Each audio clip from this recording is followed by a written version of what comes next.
tapping into the right zone. Another promising approach to earth repair comes from a business called Commonland, which some of you might have heard of. And John Liu mentioned earlier Commonland because he is Commonland's ecosystem restoration ambassador. He's their, I guess their ecosystem ambassador. I forget what they call him, but he is their ambassador. So this Commonland is a Dutch company that makes a business case for land restoration.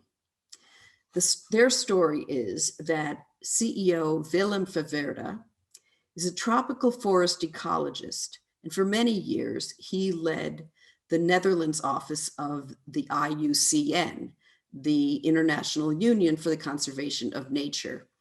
So Willem worked for years and years and years, and he saw thousands of well-designed conservation projects come and go while the state of nature continually declined.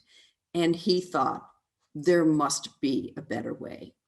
So he took a sabbatical and he did a lot of study, and it was the study that led him to John Liu's work, actually.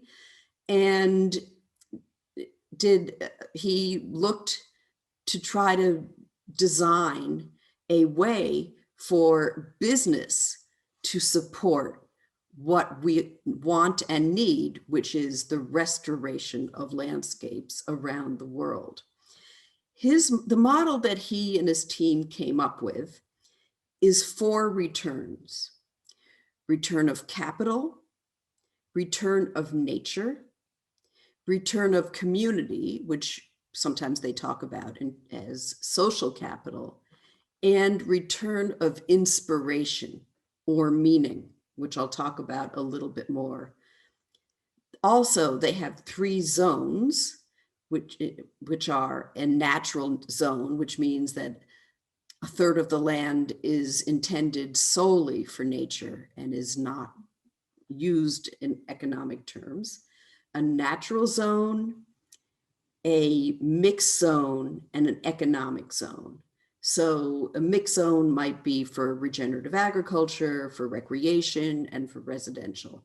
So what they found is that when you have a significant amount of land solely for nature and biodiversity, that the agricultural land performs better. Again, this does not, square with our linear understanding of, like we need to use every bit of land for agriculture to create more yield. No, not at all. Another thing that is part of their model is a longer timeline for financial return. So it's 20 years rather than the way we usually have it according to our economic model, say a fiscal quarter. So, there's the understanding that to truly restore a landscape will take a generation. I visited the landscape in Spain, which is pictured here, where the local partner is the Producers Association Alvalal. This picture is a group planting. Maybe, I think it's via the search engine organization, Ecosia. I don't know if you know about that, but so Ecosia, I've just, pronounced it 2 ways, 2 times, and I forget exactly how it's pronounced. But anyway, Ecosia is a search engine that plants trees. So instead of using Google, and face it, I don't think Google needs our money, you use Ecosia, and a fraction of a cent will go towards planting trees, and they do so ecologically with a lot of understanding and in relation to the landscape. So I think that was with Ecosia. Many things impressed me in Spain. The enthusiasm that farmers and food entrepreneurs had, and the way that they're creating multiple enterprises around rain-fed almond production. This region in southern Spain is the world's largest area for rain-fed almond production. And so the way that they built, they built in other enterprises around the almond trees. So they planted a lot of herbs, sage and lavender and arugula, and so they're using those herbs for to stabilize the soil and to hold moisture in the soil, and also for other enterprises like essential oils. And then also they're bringing in sheep, the native sheep. All over the world, a lot of times people are using livestock like sheep for the ones that have the biggest yield, and not using the sheep that are native to that landscape, which have other benefits and are more resilient. And so they brought in the Segura lamb. And so their grazing does all the wonderful things that grazing does in a landscape. And so that's part of their whole project. Another thing that really impressed me is that young people who had been leaving the area in hope of a future because they saw no future in that region are starting to return. Another reason that this landscape, the Commonland Al-Valal project, evoked so much hope for me is that it addresses the people challenges, working very specifically with communities. Their model is participatory rather than top down. And then there's that return of inspiration aspect that is so powerful.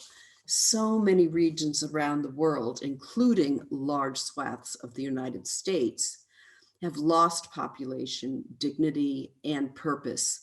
I live in an area like that myself. There are signs that that may change, but we'll see.